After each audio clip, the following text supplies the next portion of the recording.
So in this season, I think God is really like shown me my identity.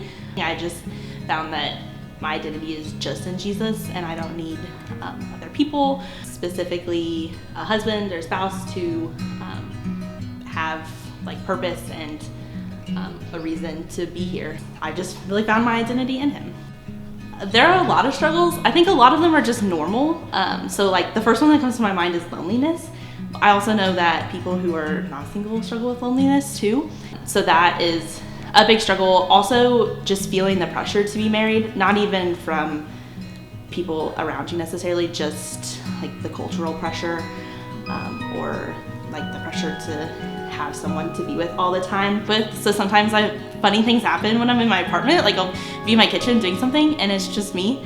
And I'm like, oh man, I like wish I had someone to laugh about that with. Just little things that seem mundane that you're like, it would just be kind of fun to like have someone to do this with.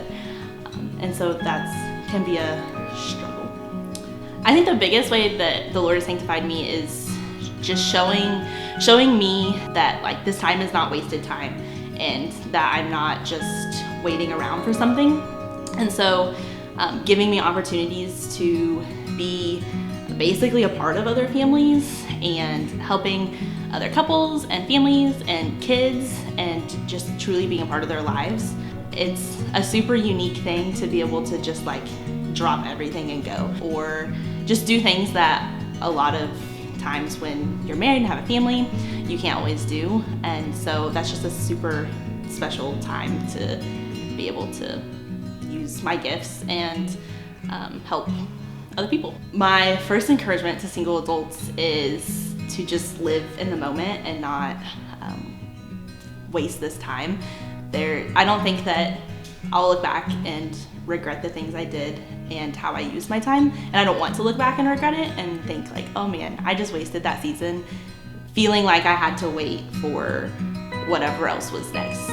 Because the truth is we don't know when that's gonna happen or if it's gonna happen, and so just using this season to glorify God and use it the best you can. For married couples and families, a big encouragement I have is to bring single people into your life and not just like have them over for dinner once a month, but let them come live with you for a week and be in your crazy. And when you need help, ask them if they can help. One of the biggest things I've heard is if you're not asking people for help when you need help, then you're not just robbing yourself of a gift, but you're robbing them of a gift too. When you truly let us in on your life, there's a lot of value in it. So I love like being around married couples and seeing them argue about things and knowing like, okay, like I'm learning from it.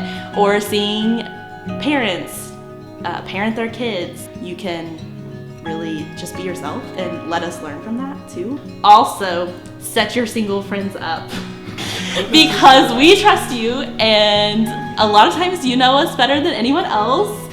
You know us better than the internet. So if you have other single friends of the opposite gender,